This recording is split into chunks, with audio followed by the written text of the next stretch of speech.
Last video में हम लोगों ने चौसर की एज से रिलेटेड 100 प्लस फैक्ट्स देखे थे। दोस्तों, इस सीरीज को आगे बढ़ाते हुए हम लोग इस वीडियो के पार्ट 2 में डिस्कस करेंगे 15th सेंचुरी को और अर्ली एलिजाबेथन एज में जितने भी इंपॉर्टेंट फैक्ट्स हैं, जितने छोटे मोटे राइटर्स हैं जिनके बारे में कोई आपको नहीं बताता, इस वीडियो में हम लोग डिस्कस करेंगे, जो आपके एग्जाम्स के लिए काफी हेल्पफुल रहेंगे। चलिए शुरू करते हैं, मिलता हूं इस वीडियो के एंड में। हम लोग अर्ली एलिजाबेथन एज की बात करें उससे पहले आपको 15th सेंचुरी के बारे में कुछ पता होना चाहिए। 15th सेंचुरी एक ऐसा टाइम था जब इंग्लैंड में बहुत सारी प्रॉब्लम्स चल रही थी। सबसे पहले 100 ईयर्स वॉर 1338 से 1453 तक ब्रिटेन और फ्रांस के बीच में इतनी लंबी लड़ाई हिस्ट्री में कभी नहीं हुई जो ये हुई थी। चौसर ने भी इस लड़ाई में पार्टिसिपेट किया था, मैंने एक वीडियो में पहले बता दिया है। और दोस्तों, इंग्लैंड के खुद के अंदर दो हाउसेस थे। पहला था हाउस ऑफ यॉर्क और दूसरा था हाउस ऑफ लैंकेस्टर। इन दोनों के बीच में भी लड़ाई चल रही थी सत्ता को लेकर। 30 साल तक पावर को लेकर इन दोनों राजघरानों के बीच में फाइट चल रही थी 1455 से 1485 तक। इस लड़ाई को हिस्ट्री में वॉर ऑफ रोजेस के नाम से जाना जाता है। वॉर ऑफ रोजेस इसलिए क्योंकि हाउस ऑफ लैंकेस्टर का जो रोज था वो रेड रोज था और हाउस ऑफ यॉर्क का व्हाइट रोज था। इन दोनों हाउसेस के बीच में जो लड़ाई चल रही थी इसको सिविल वॉर भी कहा जाता है। इसलिए कहते हैं कि 15th सेंचुरी की ऑडियंस जो थी सिविल वॉर को ढंग से देख चुकी थी। जूलियस सीजर जो शेक्सपियर ने प्ले लिखा था उससे कनेक्ट उस टाइम की ऑडियंस से इसलिए किया क्योंकि इस टाइम पर इन दोनों हाउसेस के बीच में जो लड़ाई चल रही थी, सिविल वॉर कहा गया उस लड़ाई को, इसलिए लोग कनेक्ट कर पा रहे थे उस नाटक से। इस लड़ाई में पुराना सिस्टम जो था फ्यूडलिज्म का वो खत्म हो गया और एंड में जो सत्ता आई वो ट्यूडर डायनेस्टी के हाथ में आई। हेनरी 7 1485 में राजा बने और क्वीन एलिजाबेथ फर्स्ट तक यानी 1603 तक ट्यूडर डायनेस्टी का राज चला इंग्लैंड में। फिर नेक्स्ट इंपॉर्टेंट चीज होती है विलियम कैक्सटन की प्रिंटिंग प्रेस जो 1476 में लंदन में आती है। इस बंदे ने काफी चीजों को खुद से ट्रांसलेट करके या फिर करवा के प्रिंट करवा के पब्लिश किया लंदन के लोकल डायलेक्ट में ताकि लोग समझ पाए। 15th सेंचुरी का मोस्ट फेवरेट राइटिंग स्टाइल जो था वो था बैलेड। काफी सारे राइटर्स बैलेड लिखना बहुत पसंद करते थे। इस टाइम के दो इंपॉर्टेंट मूवमेंट से ह्यूमनिज्म और रेफॉर्मेशन। W.H. ऑर्डन ने इस टाइम को बैरन पीरियड कहा है, बंजर टाइम। ये तो कुछ जनरल चीजें हो गई जो 15th सेंचुरी के बारे में मैंने आपको बताई। अब मैं कुछ राइटर्स की बात करता हूँ। चौसर के बाद हमें एक नाम ध्यान रखना है, sir Thomas Malory. 15th century के एक ऐसे ऑथर जिन्होंने फ्रेंच ट्रांसलेशंस किए थे। एक वर्क लिखा था ले मॉर्टे d'Arthur। ये बुक किंग आर्थर और उनके नोबल नाइट्स के बारे में बताती है। आप आगे चलकर रेस्टोरेशन एज में विलियम वाइचरली नाम के एक राइटर को पढ़ोगे, उन्होंने एक प्ले लिखा है द प्लेन डीलर, वो इसी वर्क पर बेस्ड है दोस्तों, ले मॉर्टे d'Arthur। वो जो बंदा था विलियम कैक्सटन जिसने प्रिंटिंग प्रेस को इन्वेंट किया था, उसी बंदे ने इस वर्क को पब्लिश किया था दोस्तों 8 बुक्स में। ये 8 बुक्स के नाम है। इन सब बुक्स में किंग आर्थर और उनके साथी नाइट्स की बात की गई है। अब मैंने जब विलियम कैक्सटन की बात छेड़ी है तो कुछ चीज़ें मैं आपको इसके बारे में बता देता हूँ। ये एक व्यापारी था, मर्चेंट था और एक राइटर भी था, डिप्लोमेट था, अलग अलग जगहों पर जाता रहता था। इसलिए जर्मनी में जब प्रिंटिंग प्रेस इन्वेंट हुई तो इंग्लैंड में लाने में सबसे बड़ा हाथ इसी का था। ये बंदा 1476 में इंग्लैंड में प्रिंटिंग प्रेस को ले आता है। फिर बाद में बुक्स को रिटेल प्राइस पर बेचना शुरू कर देता है। ऐसा नहीं था कि ये डायरेक्टली प्रिंटिंग प्रेस को ले आया। पहले इसने 1471 से 72 के बीच में सीखा कि प्रिंटिंग प्रेस कैसे प्रिंट करती है, कैसे बुक का ट्रेड होता है, और ये आने वाले टाइम की डिमांड भी तो है कि मैन्युस्क्रिप्ट्स की जगह अब प्रिंटिंग प्रेस चलेगी। तो इसने बर्जेस नाम की जगह पर कॉलर्ड के साथ में, अपने साथी के साथ में प्रिंटिंग प्रेस को सेट किया और इन टोटल 100 डिफिकल्ट वर्क्स को प्रिंट किया, 24 बुक्स को, 24 बुक्स को ट्रांसलेट किया। 1469 में ये किंग एडवर्ड फोर्थ की सिस्टर मार्गरेट डचेस की सर्विस में पहुंचा। मार्गरेट डचेस ने इससे कहा कि तुम हिस्ट्री ऑफ ट्रॉय को ट्रांसलेट करो, मतलब ट्रांसलेशन को कंप्लीट करो। इसलिए दोस्तों कैक्सटन ने फर्स्ट टाइम फ्रेंच से इंग्लिश में हिस्ट्री ऑफ ट्रॉय को ट्रांसलेट किया।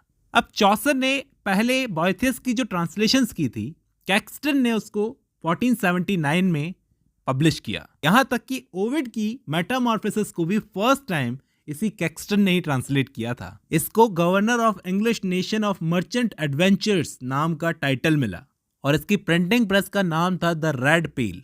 ये सारे इंपॉर्टेंट फैक्ट्स थे विलियम कैक्सटन से जुड़े हुए जो आपको नोट करते हुए चलने चाहिए। विलियम कैक्सटन के बाद हमें सबसे इंपॉर्टेंटली पढ़ना है सर थॉमस मोर को, जिनको सेंट थॉमस मोर भी कहा जाता है, क्योंकि ये कैथोलिक चर्च से जुड़े हुए थे। ये इंग्लिश लॉयर थे, फिलोसोफर थे, ऑथर थे, स्टेट्समैन थे, रेनेसा ह्यूमनिस्ट भी थे। किंग हेनरी एट्थ की कोर्ट में थे, काउंसिलर का काम करते थे।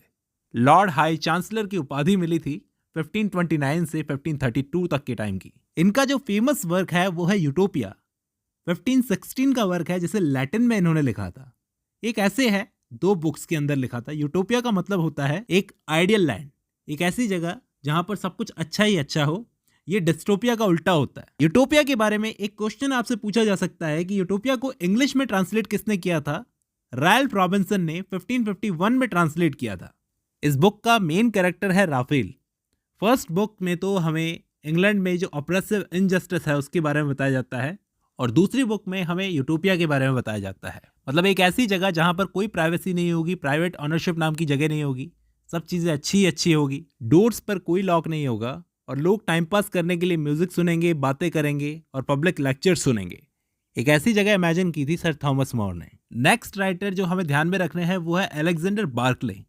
ये एक पोएट, स्कॉलर, प्रीचर और स्कॉटिश भी थे बाय बर्थ। इन्होंने शिप ऑफ फूल्स नाम के एक वर्क को लिखा था 1509 में। ये ट्रांसलेटेड वर्क था। इस वर्क के साथ साथ एक और वर्क है एक्लॉग्स। इसको 1513 से 14 के बीच में इन्होंने लिखा था। दोस्तों, इस वर्क के अंदर ये इंग्लिश पास्टरल्स की बात करते हैं। पास्टरल क्या होता है? फर्स्ट टाइम पास्टरल्स की बात की थी किसी ने। ये एक ऐसी फॉर्म थी लिटरेचर की जिसमें शेपर्ड्स वगैरह की बात की जाती थी। आप में से सारे बच्चों ने पास्टरल सॉन्ग्स के बारे में ज़रूर सुना होगा। तो पहली बार अलेक्जेंडर बार्कले ने बात की थी इसकी। नेक्स्ट है विलियम टेंडल। दोस्तों, इनको आर्किटेक्ट ऑफ इंग्लिश लैंग्वेज भी कहा जाता है, क्योंकि लिंग्विस्टिक्स में इन्होंने जो काम किया है वो बिल्कुल भी नेग्लेक्ट नहीं किया जा सकता। इन्होंने बहुत सारी फ्रेजेस को इन्वेंट किया था जिनको आज भी हम यूज़ करते हैं। रिफॉर्मर थे, बल्कि कैप्टन थे रिफॉर्मर्स की आर्मी के। एक स्पिरिचुअल लीडर थे और साथ ही साथ 8 लैंग्वेजेस को फ्लुएंटली बोल सकते थे। तो इसलिए हमें ध्यान में रखना है, क्योंकि इनको आर्किटेक्ट ऑफ इंग्लिश लैंग्वेज कहा जाता है। बात करते हैं सर थॉमस वायट की। ये लिटरेचर में इतना इंटरेस्ट लेते थे दोस्तों, उस टाइम पर हेनरी एट्थ की कोर्ट में ये एक एम्बेसडर का काम करते थे। कैंट में इनका जन्म हुआ था। इनके फादर का नाम था हेनरी वाइट, जो भी किंग हेनरी एट्थ की ही कोर्ट में थे। इन्होंने पेट्रार्कन सोनेट को इंग्लिश में इंट्रोड्यूस किया। अनफॉर्चुनेटली थॉमस वाइट का कोई भी वर्क इनके जीते जी पब्लिश नहीं हो पाया। फर्स्ट बुक जो थी टोटल्स मिसैलेनी, जिसके अंदर इनके वर्क्स शामिल थे, इनकी सोनेट शामिल थी, 1557 में इनकी डेथ के बाद में 15 साल बाद में पब्लिश हुई। टोटल्स मिसैलेनी का जो नाम पड़ा था वो रिचर्ड टोटल के नाम पर पड़ा था, और इसका दूसरा नाम है सॉन्ग्स एंड सोनेट्स। स्टेंजा के साथ में इस बंदे ने जो एक्सपेरिमेंट्स किए शायद ही किसी ने किए होंगे। C.S. लेविस ने इनको फादर ऑफ ड्राइव एज भी कहा है। अपने राजा हेनरी एट्थ की वाइफ के साथ में इनका चक्कर चल रहा था, इस वजह से इनको टावर में बंद करवा दिया गया। फिर ये बीमारी से मर गए। एक बहुत फेमस पोएम भी लिखी है, दे फ्ली फ्रॉम मी।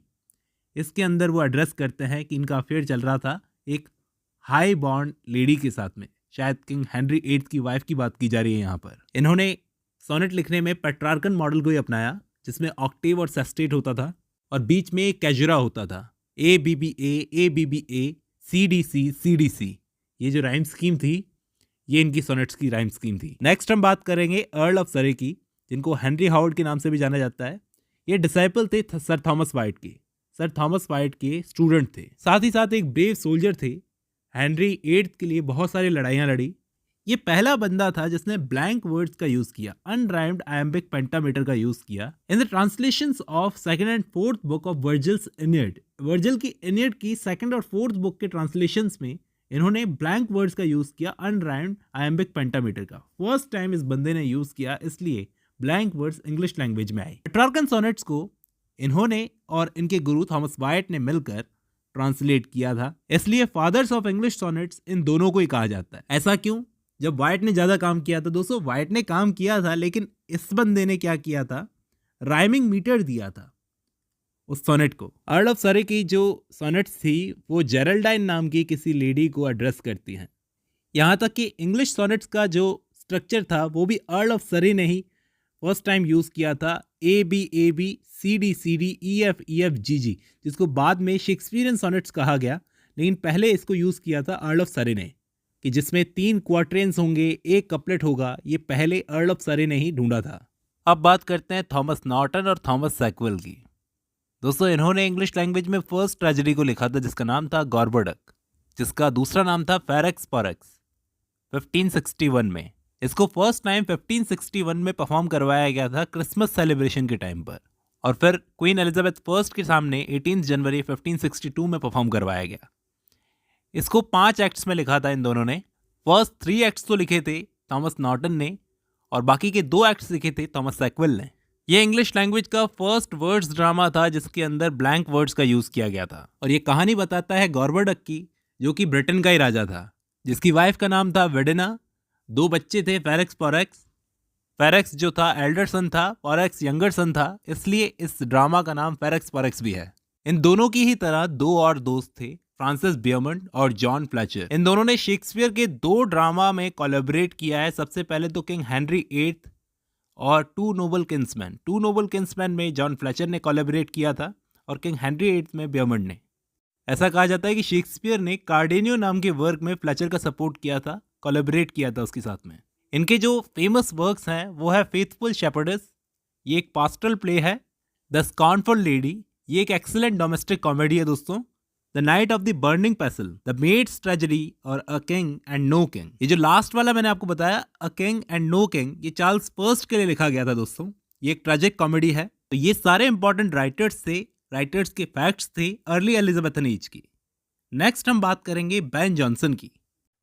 अब जब आपने ये वीडियो खत्म कर ली है तो मैं उम्मीद करता हूं आपको समझ में आया होगा। इस सीरीज को हम आगे बढ़ाएंगे, कल इसका पार्ट 3 आएगा।